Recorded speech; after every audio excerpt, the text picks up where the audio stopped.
পাশে এক মহিলা এবং এক পুরুষের বাড়ি ছিল। এই পুরুষ আর মহিলা প্রত্যেকদিন রাত্রিবেলা ঝগড়া করত। হযরত আলী রাদিয়াল্লাহু আনহু তিনি মসজিদের ভিতরে ইবাদত করতেন, কিন্তু মসজিদের পাশেই বাড়ি। সারা রাত তুফান আকারে ঝগড়া হয়, সারা রাত্র ঝগড়া। হযরত আলী রাদিয়াল্লাহু আনহু ডিস্টার্ব হলো ওনার। সকালবেলা ফজরের নামাজের পরে মহিলার পুরুষদেরকে দরবারে ডাকলেন। ডেকে আনার পরে তখন হযরত আলী রাদিয়াল্লাহু আনহু ওই মহিলার পুরুষকে বললেন, কি ব্যাপার, সারা রাত্র আপনারা ঝগড়া করেন, কারণ কি? ওই মহিলার পুরুষটি বলল, আমিরুল মুমিনিন, ইয়া আমিরুল মুমিনিন, আমি ঝগড়া করেছি এই জন্যে, এই কারণে এই মহিলাকে আমি বিয়ে করার পরে আজকে কতগুলি দিন পার হয়ে গেল, তাকে আমি সহ্য করতে পারি না। কেন জানি আমার অন্তর থেকে তার প্রতি ঘৃণা লাগে। আমি একটা রাত্রের জন্য আমি তার দিকে তাকাইতে পারি না, আমি তাকে স্পর্শ করি নাই।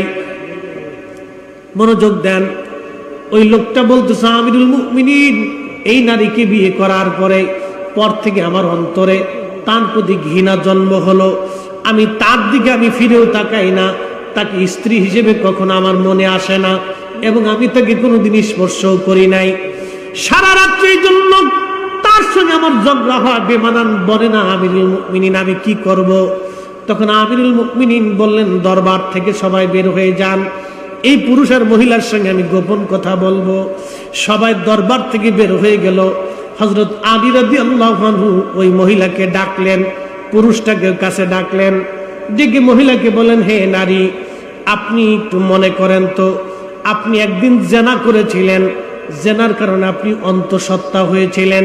মহিলা বলল, হ্যাঁ আমিরুল মুমিনিন, আমি যৌবনকালীন অর্থাৎ অল্প বয়সী যৌবন আসার পরে আমি জেনা করে ফেলেছিলাম, জেনার কারণে আমি অন্তঃসত্ত্বা হয়েছিলাম। আমিরুল মুমিনিন আলী বলেন, অন্তঃসত্ত্বা হয়ে যাওয়ার পরে তুমি আর তোমার মা দুইজন এটাকে গোপন করেছিলাম।